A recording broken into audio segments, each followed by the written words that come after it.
And hopefully, this is my hopeful message to you all, we will have a lot of countries like this.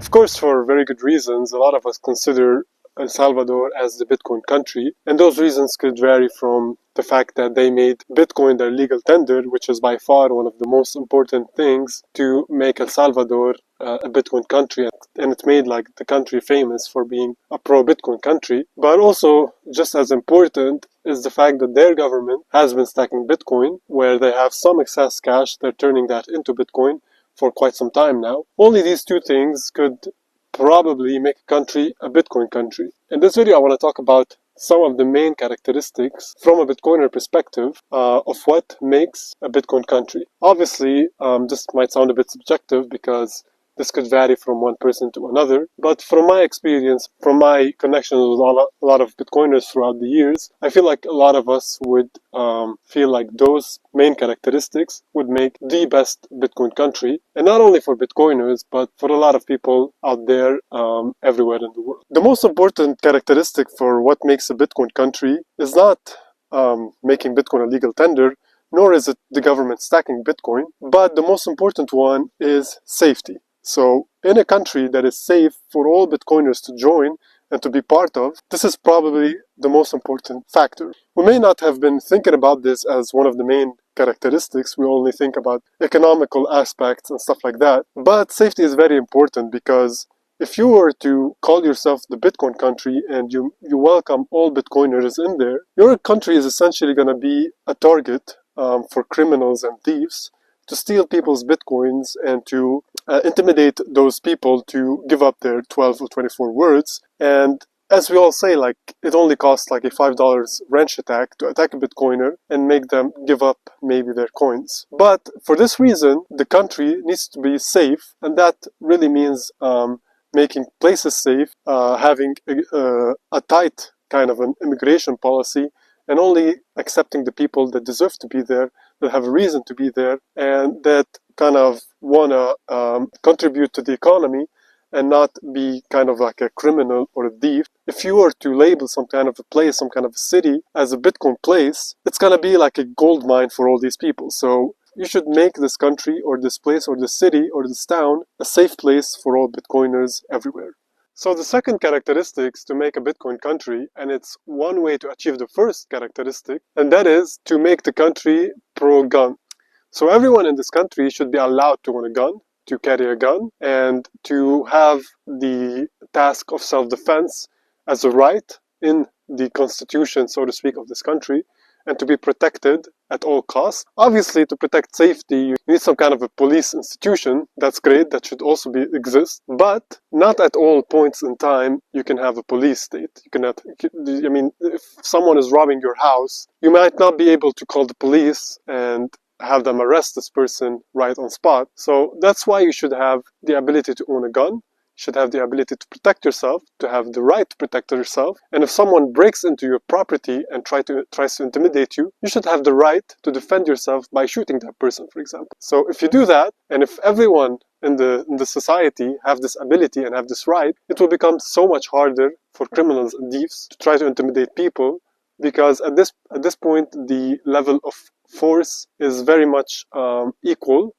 It's for the same reason gun rights exist in a lot of places in the world, and usually where that exists, it's the safest places in the world. So the third thing that makes a Bitcoin country is obviously having Bitcoin as a legal tender, the same way El Salvador did it. Now, you may ask yourself, like, why do we need a legal tender law? You can obviously use Bitcoin regardless of these laws, but in a Bitcoin country, we should have some kind of a legal framework on how to use Bitcoin. And so if you want to set up a business, and so if you want to set up trade with someone else, for sure there will be disputes arising. And so setting up contracts in Bitcoin and having to deal with this whole hassle around it, when you make Bitcoin a legal tender, you can use Bitcoin just the same way you use your national currency, and it will be so much less of a headache. But more importantly, having Bitcoin as a legal tender allows you to avoid the taxation on exchange between for example, US dollar and Bitcoin. You won't have any capital gains on that because you're not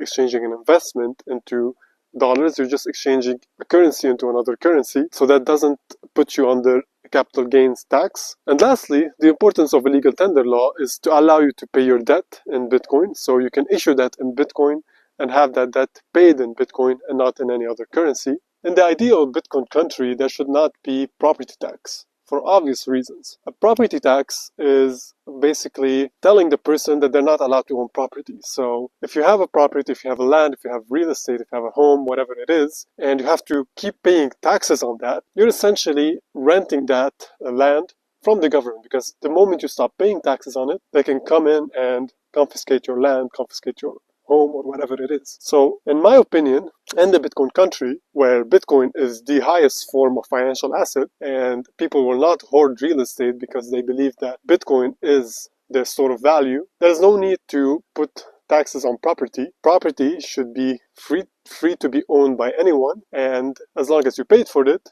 and you finished paying for it, you should not keep paying the government like a rent for giving you this property. So property taxes should not exist in a Bitcoin country. So in the previous point, I talked about property taxes, but in reality, in a Bitcoin country, there should be no taxes at all, like zero tax on everything, on income tax, on capital gains tax, on VAT, value-added taxes, import taxes. All of these things should not exist under a Bitcoin country, and the government, whatever form of government that exists in that country, should the only way for it to bring income would be the same way any other company brings in revenue, so they can provide services that the private sector does not want to provide or feels like it's not scalable enough. So they provide these services and they charge for them, and they can also like charge you for whatever paperwork and like visas to come in, and maybe charge you for like certain utilities, but they should not extort money from you by just taking out money from income, or taking out money from your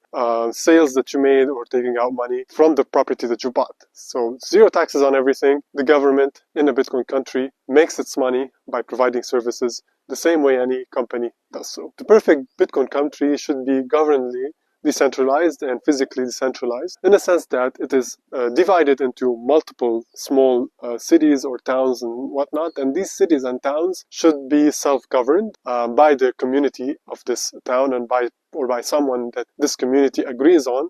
They don't have to agree on this person through elections or anything like that, but it should be this way. It should be decentralized in this fashion, and for anyone who wants to join this country, it should be made hard for that person to do so. And this is done by making this country decentralized in this way. And so the only people that join this country are people that actually want to own property in this country and invest in this country, so to speak. And the only people who want to join this country should also be accepted by the decentralized communities. So for example, if we have a certain community of people who have been living in this country for quite some time, and some guy just want to join this community, maybe this person should first get to know this community, get to know the people of this community, live with them for some short period of time, and everyone in this community gets to know him, and then maybe there should be some kind of a referendum on whether or not they should accept this person. And this also works the other way around. If some kind of a person is being malicious, is being criminal in this community, the community should have all the right to kick this person out of this community, to ensure the peace of this community, to ensure the safety. As we said in the first point, safety is the most important for any Bitcoiner out there, and to ensure the values and the culture of this community are intact. I'm all for open borders. I think this country should have open borders for anyone who wants to come and visit, for anyone who wants to come and work there. The paperwork and the bureaucracy should be minimized as much as possible. But if you want to come and live there and be a resident and be a citizen, you should have some kind of a set of values and characteristics and a purpose to be part of this community, purpose to be part of this, or a resident or a citizen of this country. And this should be assessed by the people of this country, by the small communities that are spread in a decentralized fashion. So lastly, why do we actually need a Bitcoin country? We probably don't need a Bitcoin country, but as time progresses and as the fiat clownery becomes more clownish, so to speak, we might see a separation between the people who are like us. They're probably not essentially Bitcoiners, but they're people who enjoyed their freedoms, enjoy property rights, enjoy freedom of speech, and just want to be left alone. And the people who want welfare state, want socialism, and want to exert your wealth to get to their goals. And so if you're in a situation where you're always under the risk of threat of violence to extort money from you, you probably want to retreat to somewhere else. And maybe a lot of people will want to retreat as well and form their own country, or maybe invited into a country that really respects all these freedoms that they really care about as people, as a community.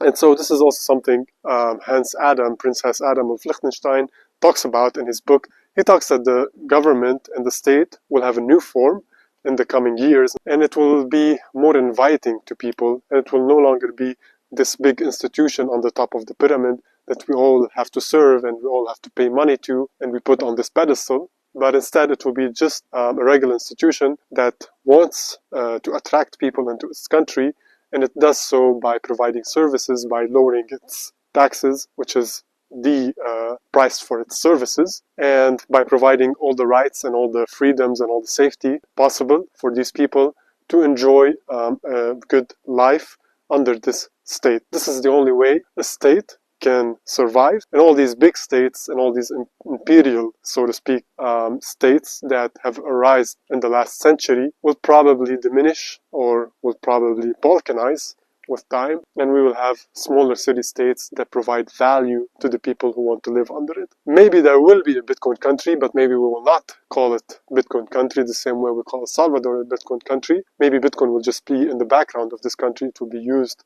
on a day-to-day basis without thinking about it so much and making videos about it. But it will be there as a country, and hopefully, this is my hopeful message to you all, we will have a lot of countries like this that operate freely, happily, and safely for everyone in the world to be part of them. And any country could be fit for you, or it could be not. So that's my message to you. Thank you all for watching. Thank you for subscribing. Thank you for the support on the recent video. Please like and subscribe if you like this video. If you have any comments or any feedback, put them in the comments. In the description of this video, there's my newsletter. Please subscribe to that. I will keep updating it, keep sending you stuff, keep sending you insightful stuff, hopefully, on there. So thank you again. Thank you for watching, and I'll see you in the next one. Goodbye.